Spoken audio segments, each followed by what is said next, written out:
गर्मियों से लेकर बरसात के मौसम तक मिलने वाला ऐसा फल जो सभी को बहुत पसंद आता है। पर क्या आप जानते हैं कि आप अपने घर पर भी लीची का पौधा उगाकर घर की उगी ताजी लीचियों का मजा ले सकते हैं। तो आज के इस वीडियो में मैं आपको घर पर ही लीची का पौधा उगाने और उसमें फल पाने के 3 तरीके बताने वाला हूँ। मैं आपको फ्रेश लीची के बीज से, ग्राफ्टिंग से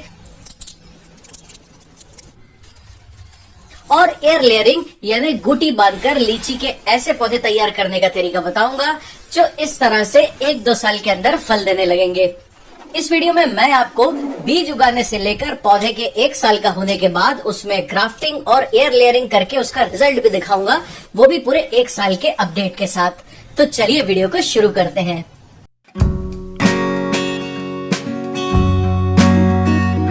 अगर आप सोच रहे हैं कि आपके यहाँ लीची का पौधा उगाने के बाद उस पर फल आएंगे या नहीं, तो जहाँ जहाँ आम का पेड़ उग सकता है वहाँ पर लीची का पौधा भी बड़ी आसानी से उग जाता है।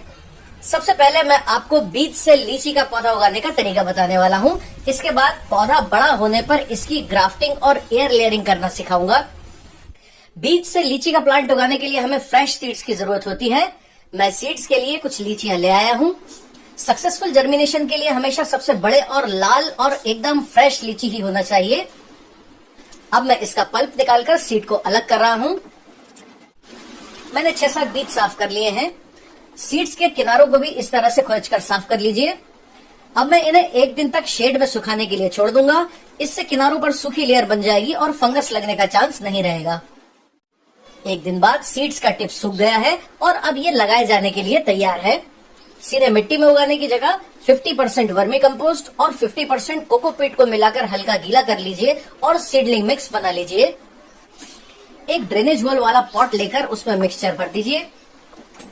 सीड्स को बराबर डिस्टेंस पर लगाकर 1 इंच गहरा लगा दीजिए। अब इनमें पानी दे दीजिए। जर्मिनेशन होने तक इसमें हमेशा नमी बनाए रखना होगा। 8 दिनों बाद कुछ सीड्स में स्प्राउटिंग हो चुकी है। इन्हें बाहर निकालकर चेक करते हैं।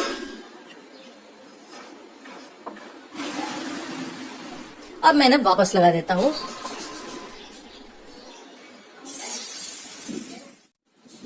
सीड्स को लगाए हुए आज 20 दिन हो गए हैं और इनमें से 3 प्लांट्स काफी अच्छी तरह से ग्रो हो चुके हैं। लगभग 1 महीने का हो जाने पर इन्हें मिट्टी के बड़े पॉट में मैं शिफ्ट कर दूंगा।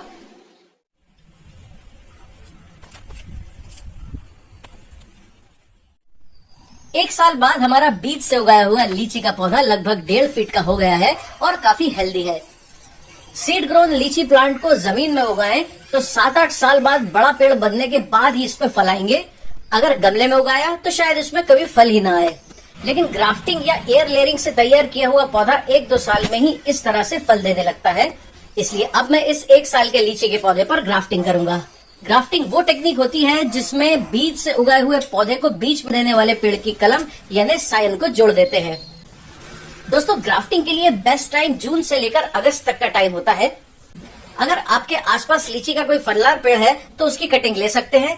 अगर ना हो तो आप कलम के लिए अपने आसपास की किसी नर्सरी से इस तरह का एयर लेयरिंग से तैयार पौधा 100 से लेकर 300-400 रुपए के बीच में आसानी से ला सकते हैं। शार्प कटर लेकर उसे स्टेरलाइज कर लीजिए और हाथों को भी सैनिटाइज कर लीजिए। कलम यानी सायन के लिए हमें उतनी ही मोटी ब्रांच लेनी है जितना मोटा सीड ग्रोन प्लांट का तना है। अब प्लांट को 6 इंच ऊपर से काट लेते हैं। अब एक शार्प ब्लेड को स्टेरलाइज कर लें।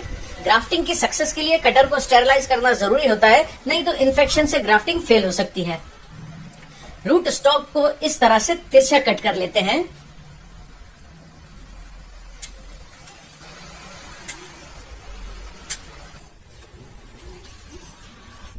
अब कलम को भी ठीक इसी तरह से उतना ही तिरछा कट करना है। अब दोनों को आपस में इस तरह से जोड़ना है कि रूट स्टॉक और सायन आपस में परफेक्टली जुड़ जाए। इसे स्प्लाइस ग्राफ्टिंग मेथड कहते हैं। दोनों को आपस में जोड़कर ग्राफ्टिंग टेप से या सेलो टेप से इस तरह से अच्छी तरह से टाइट बांध दीजिए। अगर ये जरा भी लूज रहेगा तो ग्राफ्टिंग खराब हो जाएगी, इसलिए इसे टाइटली लपेटकर वाटरप्रूफ कर दीजिए।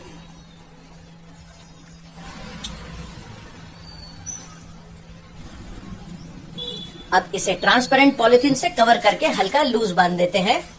इसे सेमी शेड एरिया में रखिए। इस स्टेज पर ज्यादा पानी दिया तो ग्राफ्टिंग खराब हो जाएगी, इसलिए इसमें पानी तभी दीजिए जब ऊपर की मिट्टी हल्की सी सूखी लगे। ग्राफ्टिंग करे 19 दिन हो चुके हैं। चलिए देखते हैं क्या प्रोग्रेस है। देखिए इसमें 2 शूट्स निकल आए हैं। इसका मतलब हमारी ग्राफ्टिंग सक्सेसफुल हो गई है और दोनों कट्स के बीच बॉन्डिंग होना शुरू हो गई है। इसे दोबारा पॉली बैग से कवर कर देते हैं।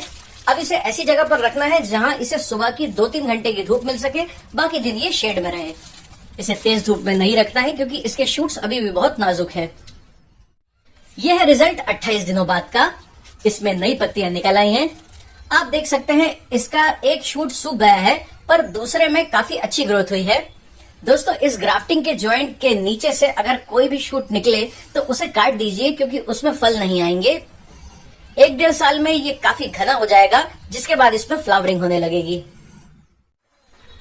अब मैं 2 साल के इस फलदार लीची ट्री की ब्रांच में एयर लेयरिंग करके नया पौधा बनाऊंगा। ये पौधा भी एयर लेयरिंग से ही तैयार किया हुआ है, जिसे मैंने नर्सरी से खरीदा है। एयर लेयरिंग में फल देने वाले पेड़ की ब्रांच में चीरा लगाकर मिट्टी के साथ गुट्टी बांध देते हैं, जिससे जड़ें निकलने के बाद नया पौधा तैयार हो जाता है, जो अगले ही सीजन में इस मदर प्लांट की तरह फल देने लगेगा। एक शार्प ब्लेड को स्टेरलाइज कर लीजिए। हाथों को भी डिसइंफेक्ट कर लीजिए क्योंकि अक्सर गंदे हाथ या कटर के इस्तेमाल की वजह से एयर लेयरिंग खराब हो जाती है। अब इस तरह आधा इंच की दूरी पे 2 राउंड कट्स लगाइए। बीच में एक लंबा चीरा लगाकर इसकी स्किन को निकाल लीजिए। लीची प्लांट में फरवरी, मार्च और जून से सितंबर महीने में एयर लेयरिंग कर सकते हैं। बरसात का मौसम इसके लिए सबसे अच्छा होता है। अब ब्रांच की इस सफेद लेयर को स्क्रैच करके थोड़ा छील लीजिए। इसके ऊपर कोई भी रूटिंग हार्मोन पाउडर लगा सकते हैं, इससे रूट्स जल्दी निकलेंगी। अगर रूटिंग हार्मोन ना हो तो आप इस पर एलोवेरा का जेल भी लगा सकते हैं। 50% वर्मी कंपोस्ट और 50% नॉर्मल मिट्टी को मिलाकर अच्छी तरह से गीला कर लीजिए। अब गीली मिट्टी को पॉलिथीन पर रखकर कट वाले हिस्से के ऊपर इस तरह से अच्छे से लपेटकर कवर कर दीजिए। अब दोनों तरफ से इसे अच्छी तरह से टाइट बांध दीजिए। एयर लेयरिंग के बाद इसे शेड में रखना है। इसमें रूटिंग शुरू होने में 4-5 हफ्ते लग सकते हैं। इसी तरीके से आप किसी भी फलदार पौधे जैसे कि अमरूद, नींबू और आम में एयर लेयरिंग करके नया पौधा बना सकते हैं। दोस्तों एयर लेयरिंग किए हुए 52 दिन हो चुके हैं और इसमें रूट्स दिखाई देने लगी है, यानी हमारी एयर लेयरिंग सक्सेसफुल हो गई है। इसमें काफी अच्छी रूट ग्रोथ हुई है। अब इसे स्टेरलाइज शार्प कटर से कट कर लीजिए। अब ये आइडेंटिकल क्लोन प्लांट गमले या जमीन में लगाए जाने के लिए तैयार हो गया है। 50% गार्डन सॉइल, 30% कंपोस्ट और 20% रेत मिलाकर पॉटिंग मिक्स बनाइए। अब इसे मिट्टी के गमले में लगा दीजिए और भरपूर पानी दीजिए। इसके बाद इसमें पानी तभी डालें जब छूने पर ऊपर की मिट्टी सूखी लगे। जब तक इसमें नई ग्रोथ शुरू ना हो जाए, इसे ऐसी छायादार जगह पर रखना है जहां सिर्फ सुबह की 3-4 घंटे की धूप मिल सके। महीने में एक बार इसमें 2 मुट्ठी गोबर की खाद डालें। फरवरी मार्च में लीची के पेड़ पर फूल आना शुरू हो जाते हैं। अप्रैल में फल बड़े होकर हरी लीची में बदल जाते हैं। मई जून के महीने में लीची पककर लाल हो जाती है और हार्वेस्टिंग के लिए तैयार हो जाती है। इस पौधे में भी 4-5 लीचियां लगी हुई हैं, कुछ अभी भी कच्ची हैं। ये वाली गुलाबी होना शुरू हो गई है। इसका मतलब यह है कि ये पक गई है और हार्वेस्टिंग के लिए तैयार है। चलिए देखते हैं इसका टेस्ट कैसा है।